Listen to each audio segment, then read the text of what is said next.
You know the Wharton School? The place that Trump always brags about attending despite them disowning him? Well, they just dropped an analysis that's not looking so great for him. According to their analysis, Trump's tax plan is set to raise the U.S. deficit by a jaw-dropping $5.8 trillion. And he already raised it by $4.8 trillion in non-pandemic fiscal debt last time he was president. Meanwhile, Kamala Harris's tax plan would only raise the debt by $1.2 trillion. Now, I know that trillions is a word that we throw around a lot nowadays, but let's break down what that actually means. $4.6 trillion.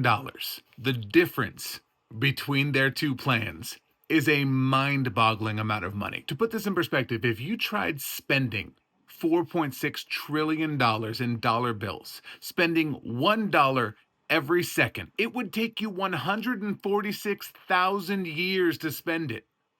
146,000 years. If you stacked $4.6 trillion in $100 bills, the stack would be large enough to go into outer space and back twice. So just in case you weren't clear, what I'm saying is big.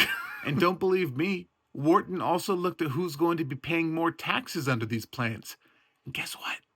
If you make less than $140,000 a year, you're going to be paying more under Trump. So while Trump's plan might be great for billionaires and CEOs, for almost everyone else, it's definitely not a win. Anyone making less than $140,000 a year is going to be hit with a bigger tax bill, and dramatically so if you make less than $70,000 a year. Under Trump's plan, America's teachers and firefighters are going to be paying a higher tax rate than billionaires.